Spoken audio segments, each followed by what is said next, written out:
Xin kính chào quý vị. Ngành thủy sản xuất khẩu Việt Nam vừa trải qua quý 3 với doanh số xuất khẩu đạt cao nhất kể từ đầu năm.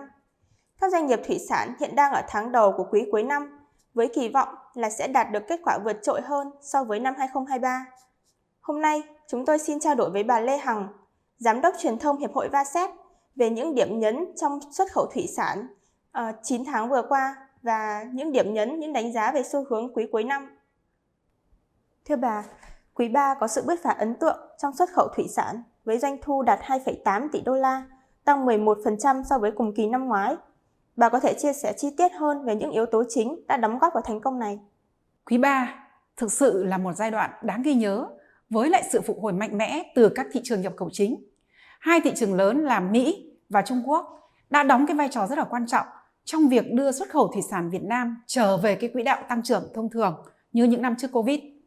Cụ thể, xuất khẩu thủy sản sang Mỹ đã tăng 19,5%, đạt 551 triệu đô la. Trong khi đó, xuất khẩu sang thị trường Trung Quốc và Hồng Kông tăng 35,6%, đạt 571 triệu đô la. Điều này cho thấy là nhu cầu từ các thị trường lớn đang trở lại, đặc biệt là đối với các sản phẩm chủ lực như tôm và cá tra. Vâng thưa bà, vậy trong 9 tháng đầu năm, kết quả xuất khẩu sang các thị trường này đã có những điểm nhấn nào nổi bật? Tính đến cuối tháng 9, xuất khẩu thủy sản Việt Nam đã đạt 7,2 tỷ đô la, tăng 9% so với cùng kỳ năm ngoái. Cả Mỹ và Trung Quốc đều mang lại nguồn thu ngoại tệ vượt 1,3 tỷ đô la cho ngành thủy sản. Đặc biệt là xuất khẩu tôm sang thị trường Mỹ tăng 9%, trong khi cá tra tăng 24%. Đây là một tín hiệu tích cực cho thấy sản phẩm thủy sản Việt Nam vẫn giữ được sức hấp dẫn trong mắt người tiêu dùng quốc tế, đặc biệt là với những sản phẩm chế biến sẵn và chế biến sâu và có chất lượng cao. Xuất khẩu tôm sang Trung Quốc 9 tháng đầu năm nay cũng tăng mạnh 29%, trong đó tôm chân trắng và tôm hùm là hai loài có tăng trưởng ấn tượng nhất. Tiêu thụ thủy sản tươi sống cho ngành dịch vụ, nhà hàng, khách sạn, du lịch ở Trung Quốc vẫn là cái điểm sáng cho xuất khẩu thủy sản của Việt Nam sang thị trường này, vì chúng ta có lợi thế về mặt địa lý và thị hiếu của người tiêu dùng. Do vậy, xuất khẩu tôm hùm đá, xuất khẩu nghêu, ốc sang thị trường này đều bứt phá mạnh trong những tháng đầu năm. Vậy theo bà thì những loài thủy sản nào sẽ có triển vọng khả quan trong năm 2024? Năm 2024, tôi cho rằng cả tôm và cá tra đều là những sản phẩm chủ lực và tiềm năng nhờ vào nhu cầu tăng trưởng và giá cả hồi phục tại các thị trường nhập khẩu như Mỹ và Trung Quốc, Nhật Bản, Australia, v.v.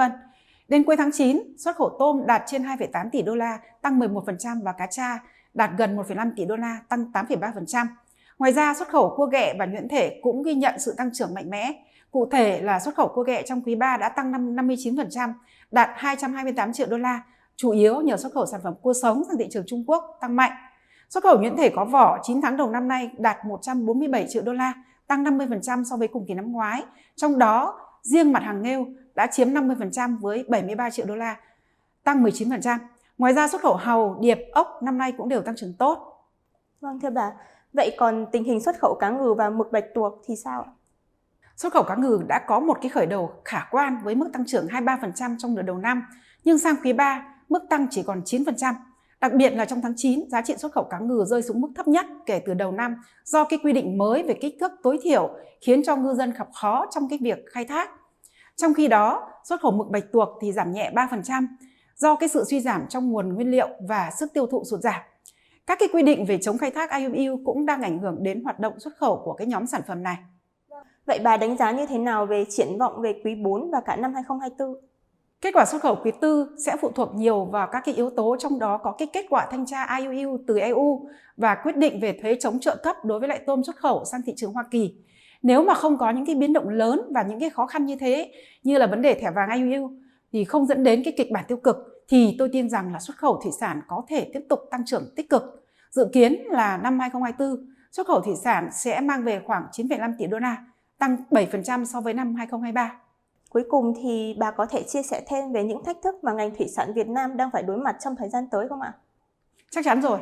Ngoài những cái thách thức về thuế và quy định từ các cái thị trường lớn, thì ngành thủy sản Việt Nam còn phải đối mặt với những cái vấn đề về biến đổi khí hậu và môi trường, ảnh hưởng đến cái nguồn nguyên liệu. Bên cạnh đó thì cạnh tranh từ các cái nước khác trong khu vực cũng đang ngày càng tăng. Các doanh nghiệp cần nâng cao cái khả năng cạnh tranh qua cái việc cải thiện chất lượng sản phẩm và đa dạng hóa thị trường xuất khẩu. Xin cảm ơn bà Lê Hằng đã chia sẻ những thông tin quý báu.